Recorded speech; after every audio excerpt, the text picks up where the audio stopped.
All right, wow. We have to dig into this leaked memo coming directly from the Department of Homeland Security that is quite disturbing. In this leaked memo, we see the Trump administration trying to actively pressure the military in a top-down manner to take a far greater role in domestic immigration enforcement. And as we've been covering on this show, the Trump admin's interior immigration enforcement has already overstepped so much that he's lost 12 points on immigration alone. He's been called authoritarian by other leaders. We have broken standards across the globe. And I mean, what they're doing is reallocating funds meant for the deportation of criminals, people who are here illegally and have committed crime after crime after crime, which that's fine. If you want to deport somebody who has committed a slew of crimes, you shouldn't be against that. But Trump is taking money meant for that and reallocating it to just farm workers who are here to have a better life, or people who are going to immigration courtrooms. They go to the courthouse, and then ICE is waiting to snag them and deport them to a torturous prison. It is disgusting and is not what America stands for, especially the president trying to place pressure, like put his thumb on the scale and get the military to go even harder. We've already seen Trump send the National Guard into Los Angeles during protests. We've already seen ICE deportations happening like on military aircrafts, with images being released like by the White House like it's a propaganda reel, and with all of the stories over the past few days, including the BLS, the Bureau of Labor Statistics Commissioner being fired, and Trump putting nuclear submarines near Russia, it's almost easy to miss this, but that's why we're here. That's why we're breaking this down. Make sure you drop a like. Make sure you subscribe. We're going to run through a few examples that show how heinous Trump's immigration enforcement has been, and then we're going to go and dig into the actual leaked talking points brought to us by the New Republic. We have the talking points directly from the Department of Homeland Security, where they're asking Secretary Hegseth and Chairman Kaine to place more military pressure. But let's look at the actual consequences of these deportations. Do you guys remember Andre Hernandez, the gay makeup artist who entered the U.S. legally via the CBP One app? Well, we have new reports that he was tortured and sexually assaulted by guards. The rest of this video is going to be quite depressing. There are going to be a lot of harsh realities and videos, but let's just dig in. The Washington Post reports some detainees attempted suicide by tying sheets around their necks or using rust pipes to cut their veins. Disobeying rules proved costly. When Hernandez's head ached from the heat, he tried to cool down by bathing. He forgot to tell his friends to watch for guards. "Get up, piece of an officer told him, he said. He was taken to La Isla, where a tiny hole in the ceiling proved only a needle of light and almost no air. 4 men entered and began touching him with their clubs and putting them between his legs. One forced Hernandez to perform oral sex on him, he said. Basalto said Hernandez returned to the cell in tears and told them what had happened. He and other detainees offered to speak up to the prison staff, but he urged them not to. He feared it would provoke officers to, quote, attack us even more. And Evan on Twitter said, this guy literally fled persecution for being gay, and the Trump admin sent him to a torture prison where he was raped and persecuted for being gay. We need military tribunals when all of this is over. This is disgusting. And listen, I made hundreds, thousands of videos throughout the election explaining that this is what Trump was going to do, that he was lying about this, lying about tariffs, lying about ending wars. But the reality is, a lot of Americans still voted for him, not because they want this, but because they have this vague notion that he was just going to lower prices. Not every single person who voted Trump wants this. I would even argue the vast majority are going to be like, what the actual hell? Now, of course, there are far-right lunatics, and there are people in America who are sadistic in the Republican Party, in the mainstream Republican Party, who would cheer this on. But I don't think someone like Joe Rogan, and people get so mad when I mention Joe Rogan, I don't think someone like him would read this and be like, yeah, I think he'd be like, wait a minute, what the hell? And I guess from there you say, how did grown men, grown-ass adults, and grown women too, get duped by such a dumb con man? Let's watch this video of somebody talking to their mother on the phone. A loving mother of 4 was arrested by ICE. This one is hard to watch, but let's watch. Or detained by ICE, speaking to us from inside the Adelanto detention facility. KCAL's Luz Delia Caballero shares how the proud Trump supporter is holding up. at Adelanto Detention Center. It's hard. You gotta be strong, my love. You gotta be very strong.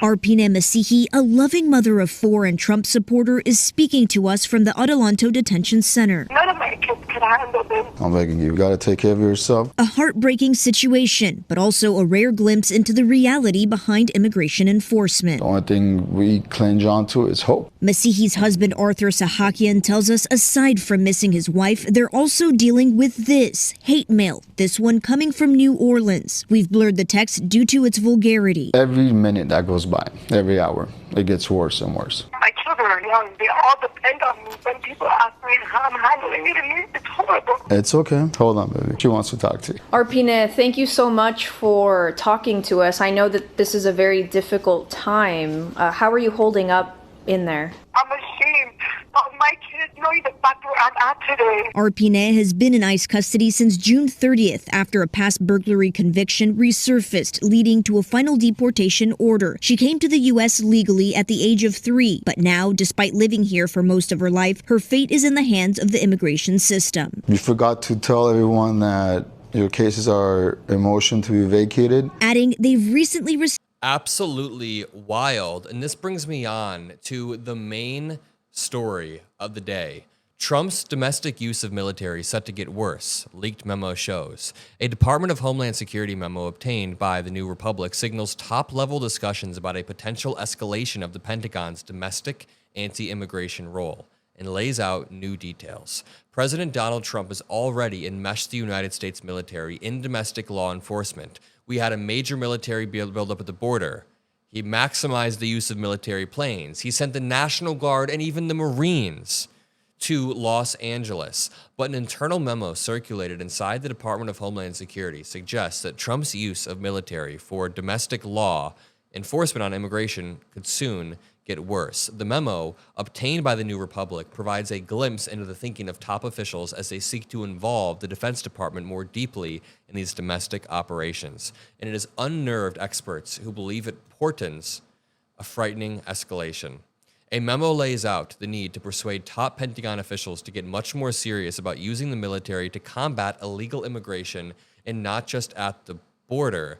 Here's the thing. The Trump admin is simultaneously claiming in one breath that they have stopped all illegal immigration. There's nobody coming over the border anymore. And in fact, they are removing all the criminals at such a fast rate that they're achieving the job. But they're also saying they need to escalate. This seems like a brazen power grab from somebody who we have seen a dozen brazen power grabs from. The Trump admin over and over wants to grab power. They escalate. It's a deliberate plan to normalize military operations on U.S. soil, escalate, escalate, escalate, and treat every single immigrant like they're an active enemy in war or some shit like that. So let's read this memo. First, watch this clip of me explaining the dangers of this type of immigration enforcement on CNN. Take a look. And every American should be okay with deporting people who are criminals and who are dangerous and here illegally, but that is not what the Trump administration is prioritizing. They have reallocated funds meant for the deportation of criminals to the deportation of farm workers, to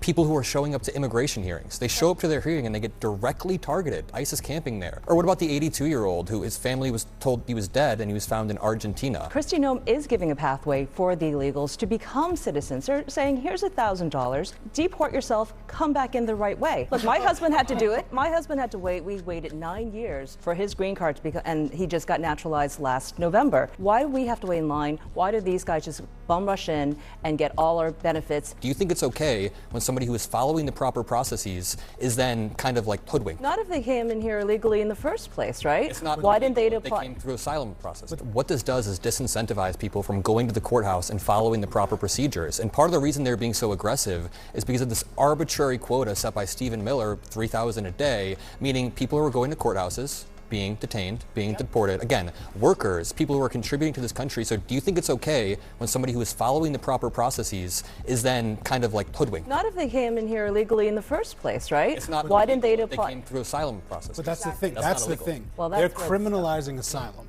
That's what's happened, right? Yes. Trump is Oh, criminalized. no. Yes, actually. There are also hundreds of thousands of people who had temporary protective status That he revoked. that were overnight had their status revoked. So they're doing the reverse of what Angie was saying by giving a path. They're actually removing the path for people that are already here. That video is from 10 days ago, and it's not even a unique talking point. It's just common sense if you're watching what's happening. And I have a feeling this video is going to continue to age well as Trump, escalates his immigration enforcement. So let's read this memo. Just to break it down, the beginning of the memo kind of breaks down who's in it, and General Dan Kane, General Gregory Gilead. And then there's a bunch of lingo and stuff, but it really starts here. Talking points. Thank you, Secretary Hegseth and Chairman Kane, for hosting me and my staff here today. And it's written like a memo. So the mere fact that this meeting is happening with these participants illustrates just how urgent and cooperative of Homeland mission has become. This is a priority of POTUS. I'd first like to thank the DoD for its support up to this point, especially in support for the Southwest Border Mission. The cooperation here was great. If I may, I'd like to illustrate what we're dealing here with the DHS side. You've seen the rise in attacks on our officers throughout the news by 700%. The wording here is weird. So the news is covering this more, 700%, or there's a 700% increase. Either way, you can pretty clearly chalk this up to more interactions happening. When you increase, not just by twofold or fivefold, but by like 50-fold the amount of interactions that are happening with militarized guards, with Marines, with the National Guard, with undertrained ICE agents, and yeah, of course, I'm not justifying it, but there are going to be more escalations. One more time. I would never justify an escalation or committing random acts of violence. There are better ways to go about things. But when you increase the amount of interactions that happen, there will necessarily be more attacks. We've got Central and South African cartels, they say, and gangs trafficking drugs, humans, and terror into American cities at will. So you're telling me mobilizing the Marines, the National Guard into LA, mobilizing the military to the border, and increasing interactions hasn't fixed this problem that you continue to say? It's like the never-ending scapegoats. It's exactly what they did back in Nazi Germany. Over and over, they would perpetually scapegoat the Jews for every single reason, every single issue. There's always some bigger problem, and it's just a lie. You use the scapegoat as a pretext to attack a minority group, and it should be obvious. Sorry. These same transnational criminal organizations have now been designated by this administration as foreign terrorist organization. This puts the threat on the same plane as having Al-Qaeda or ISIS cells and fighters operating freely inside America. Yeah, that would be bad. Maybe you should be doing something about that, about the criminal gangs that you claim are here, rather than reallocating funds meant for those gangs to deport grandma, to deport someone's mom, a mother of four. It's absolutely despicable. Everyone here is also aware of our joint work in LA. It hasn't been perfect. We're still working through the best practices. No, they're not. These are all lies. They're gaslighting themselves in internal meetings to think that they're using the best practices, but the best practices would never be the president unilaterally authorizing a state's National Guard against the objection of its own governor, Gavin Newsom. It's very, very clear that Donald Trump was trying to shake things up and make an authoritarian power grab. So I'm going to leave it there. Here's the memo. We'll link this in the description below just so that you can read it. But it basically just continues to urge the military to come down. It compares immigrants to terrorist cells operating freely inside America. Then they use that as a pretext to attack not only immigrants, but civilians. They're trying to normalize military operations in the U.S. against immigrants so that it can eventually be normalized against civilians. This is not an emergency. This is not in the event of an emergency that he's mobilizing the National Guard or the Marines or the military. This is an ongoing feature of Trump's policy. He keeps asking, how far can I push it? And we will keep pushing back. If you appreciate these videos, make sure you drop a like. I just want to say, we're also on Apple Music, Spotify, iTunes, wherever you get your stuff. Go save the show there. It really, truly does help boost the show. And we're on Reddit. The Adam Mockler subreddit is in the description. We're everywhere. Just check out the description. I love you all, and I'll see you in the next one. Peace out.